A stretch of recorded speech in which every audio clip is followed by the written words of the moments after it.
Hello everyone, कैसे हो आप लोग। एसबीआई क्लर्क प्री के एग्जाम्स तो हो गए। अब बाकी सामने एसबीआई क्लर्क मेंस के एग्जाम की बारी है।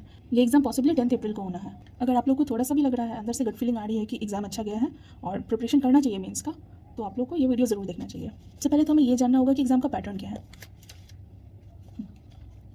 190 क्वेश्चन रहेंगे, 200 मार्क्स रहेगा और टोटल टाइम 2 घंटा 40 मिनट रहेगा। रीजनिंग एबिलिटी और कंप्यूटर एप्टीट्यूड में 50 क्वेश्चन रहते हैं 60 मार्क्स का और टोटल 45 मिनट का टाइम रहता है। कंप्यूटर बहुत कम ही पूछता है, ज़्यादा रीजनिंग ही पूछा जाता है, ये ना के बराबर पूछा जाता है। एनीवे, इंग्लिश में 40 क्वेश्चन रहेगा, 40 मार्क्स रहेगा और 35 मिनट रहेगा। क्वांट में 50 क्वेश्चन 50 मार्क्स के और टाइम रहेगा वही 45 मिनट, सेम एज रीजनिंग। और जीए और एफए में जनरल अवेयरनेस और फाइनेंशियल अवेयरनेस मिला करके 50 क्वेश्चन रहते हैं 50 मार्क्स के और टाइम रहेगा इसमें कंपोजिट 35 मिनट। तो ये दोनों 45 मिनट का और ये दोनों 35 मिनट्स का। ओवरऑल टोटल क्वेश्चंस रहेंगे 190, टोटल मार्क्स रहेगा 200 और टोटल टाइम रहेगा 160 मिनट्स। अब सिलेबस क्या है। रीजनिंग में है पजल्स और सिटिंग अरेंजमेंट रहता है, लेवल मॉडरेट टू डिफिकल्ट, और क्वेश्चंस रहते हैं 20 to 25 क्योंकि इसका वेटेज मैक्सिमम रहता है रीजनिंग में, पजल और सिटिंग अरेंजमेंट का। ये तो बहुत ज़्यादा इंपॉर्टेंट है करना। उसके अलावा सिलॉक्स में कोडेड सिलॉगिज्म रहेगा, लगभग 2 नंबर के क्वेश्चन आएंगे। न्यू पैटर्न कोडिंग डिकोडिंग रहेगा 4 नंबर के क्वेश्चन। कोडेड ब्लड रिलेशन 2 से 3 नंबर के क्वेश्चन। कोडेड ब्लड रिलेशन या कोडेड इनइक्वालिटीज़ दोनों में से किसी एक के क्वेश्चन आते हैं मोस्टली, तो 2 से 3 नंबर के रहता है, पढ़ना तो दोनों ही है। और कोडेड डायरेक्शन सेंस 3 नंबर के क्वेश्चन। मशीन इनपुट आउटपुट में ये कभी कभी ईजी भी रहता है कि बन भी जाए, कभी कभी टफ भी रहता है कि शायद ना भी बने, लेकिन अगर बन गया तो मार्क्स 5 के 5 मिलते हैं। और बहुत इंटरेस्टिंग टॉपिक है ये मशीन इनपुट आउटपुट, तो इसके 5 नंबर के क्वेश्चन रहेंगे। और लॉजिकल रीजनिंग का 5 नंबर का क्वेश्चन रहता है, इसमें cause and effect, assumption, statement, course of action, ये सब रहता है। और मिसलेनियस के 2 से 3 नंबर के क्वेश्चन रहते हैं। ये एक बार देख लो, लेकिन ओमिट ही कर देना इसको। उसके अलावा इंग्लिश में रीडिंग कॉम्प्रीहेंशन से मैक्सिमम मार्क्स आता है इंग्लिश का, 12 से 15 मार्क्स कम से कम रहता है। और मोस्टली इसमें इकोनॉमिक या सोशल इश्यूज़ या बैंकिंग रिलेटेड मतलब पैराग्राफ रहता है। क्लोज टेस्ट में 4 से 6 नंबर का क्वेश्चन रहेगा, तो ये दोनों तो अटमोस्ट इंपॉर्टेंट टॉपिक्स हैं। और पैरा जंबल थोड़ा टफ रहता है, लेकिन ठीक है, मतलब इसकी प्रैक्टिस ज़रूरी है। 5 क्वेश्चन इसके रहते हैं। एरर डिटेक्शन के 4 से 5 क्वेश्चन रहेंगे।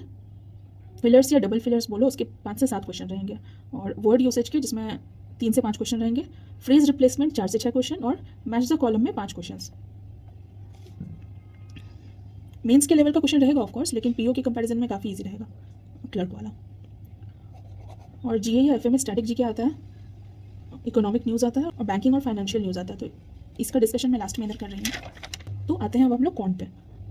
डेटा इंटरप्रिटेशन का मैक्सिमम वेटेज रहता है, 20 से 25 मार्क्स के क्वेश्चन रहते हैं। और सिंप्लीफिकेशन की जगह मोस्टली अप्रॉक्सीमेशन पूछा जाता है। 6 नंबर के लगभग क्वेश्चन रहेंगे। नंबर सीरीज में मिसिंग और रॉन्ग नंबर में ट्रेंड में अभी तो रॉन्ग नंबर देखा गया है, लेकिन दोनों को ही हाथ में लेकर चलना है। या तो नंबर सीरीज के क्वेश्चन या क्वाड्रेटिक के क्वेश्चन, दोनों में से किसी एक के क्वेश्चन आ जाते हैं 2 से 4 नंबर के। और Q1 Q2 के भी क्वेश्चन आते हैं 2 नंबर के। डेटा सफिशिएंसी 3 से 5 नंबर कैरी करता है। और अरिथमेटिक के 12 से 15 क्वेश्चन रहते हैं। तो profit loss, time and work, speed time and distance, percentage, ratio and proportion, average, ये सब टॉपिक बहुत अच्छे से करना बहुत ज़रूरी है। प्री में मेरा अरिथमेटिक का पोर्शन रह गया था, तो इस बार मैं ज़्यादा ध्यान देने वाली हूँ इस पर पहले ही।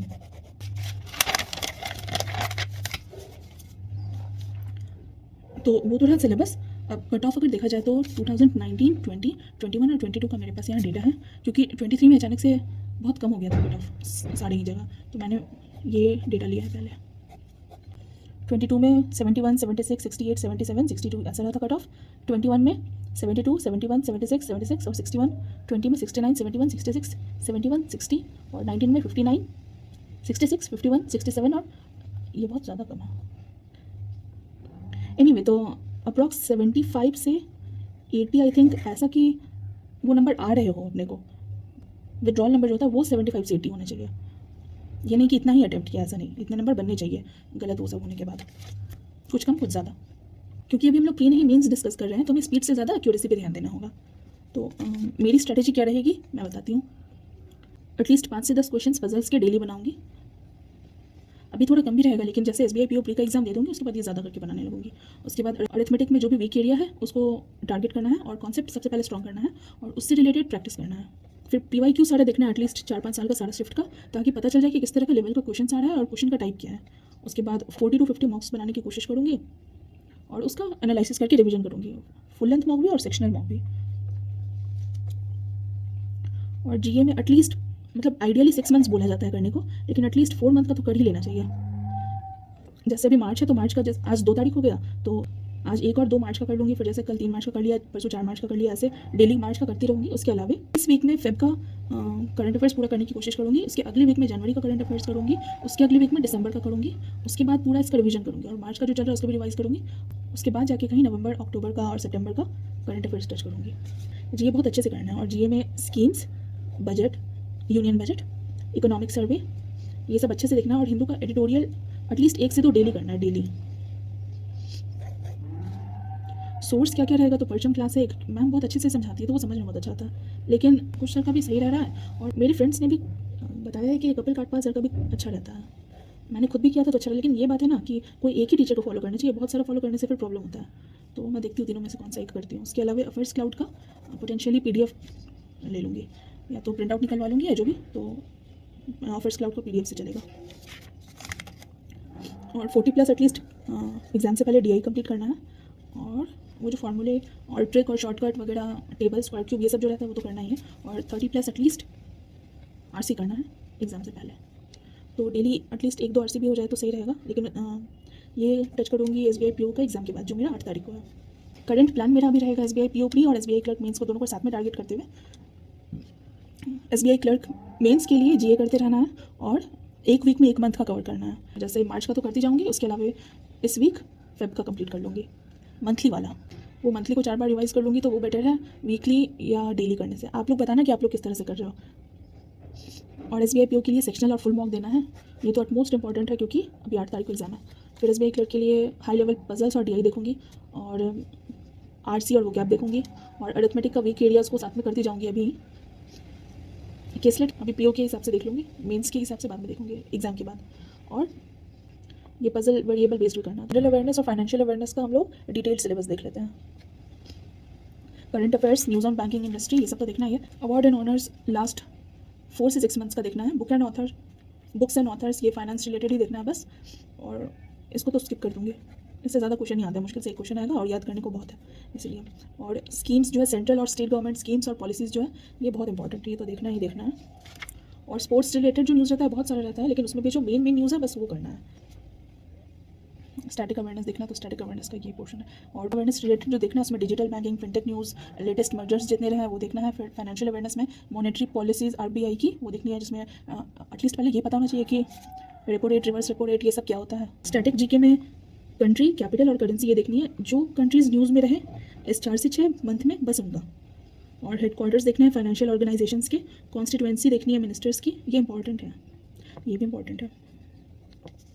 डांस फॉर्म देख लेना एक बार को, बस उसी स्टेट्स का जो स्टेट न्यूज़ में रहे हों। और फेस्टिवल्स में, स्टेट फेस्टिवल्स, न्यूक्लियर या थर्मल पावर स्टेशंस, ये बस एक बार को देख लेना है। और डेज़ और थीम्स, जो इंपॉर्टेंट डेज़ रहे हैं उसकी थीम्स क्या रही है और उस दिन कौन से स्कीम्स या पॉलिसीज़ लॉन्च की गई हैं वो देखना है। और यूनियन बजट को तो बहुत अच्छे से देखना है और उसके जो की अनाउंसमेंट्स रहे हैं वो देखना है। और GDP की ग्रोथ रेट प्रोजेक्शन क्या रही है वो देखना है। फिर इकोनॉमिक सर्वे का हाईलाइट देखना है सारा। RBI के जो भी सर्कुलर रहते हैं उसको तो बिल्कुल नहीं छोड़ना है और SBI की न्यूज़ को नहीं छोड़ना है इस 4 से 6 मंथ के अंदर के। और अपॉइंटमेंट्स जो बैंक रिलेटेड रहे हैं वो, RBI के गवर्नर कौन है, SBI के चेयरमैन कौन है, पहले कौन रहे हैं। स्कीम्स देखनी है, ये नीति आयोग वाली, SEBI की, IRDAI वाली ये। और रिपोर्ट्स एंड रैंकिंग्स देखनी है, हैप्पीनेस इंडेक्स में फर्स्ट, सेकंड, थर्ड रैंक किसका रहा है और इंडिया का रैंक कौन सा रहा है, इंडेक्स में, हेनलीज पासपोर्ट इंडेक्स में, and so on and so fourth. ये रिपोर्ट्स एंड रैंकिंग्स ये सब का शायद मैं शॉर्ट्स बना के बाद में डालूंगी। और वर्ल्ड रैंक का या IMF का UN रिपोर्ट, ये सब क्या रहा है ये भी देखना है। फिर समिट्स कौन से कहाँ हुए हैं, आगे कौन होस्ट करने वाला है, इस साल कौन होस्ट कर रहा है, फिर ऑर्गेनाइजेशन वो सब देखना है। फिर एग्रीमेंट्स और MOUs जो साइन हुए हैं वो देखना है। और मर्जर का तो पहले बात कर लिया था मैंने, तो ओवरऑल ये सब चीज़ को ध्यान से देखना है। तो पढ़ना तो बहुत कुछ है और समय बहुत कम ही है, तो लग जाना है और क्या। आप लोग भी बताना कमेंट्स में कि आपकी क्या स्ट्रेटजी है, क्योंकि ऑब्वियसली मैं कोई प्रो तो नहीं हूँ, आप ही लोग की तरह एक बैंकिंग एस्पिरेंट हूँ, है ना। All the best, thank you.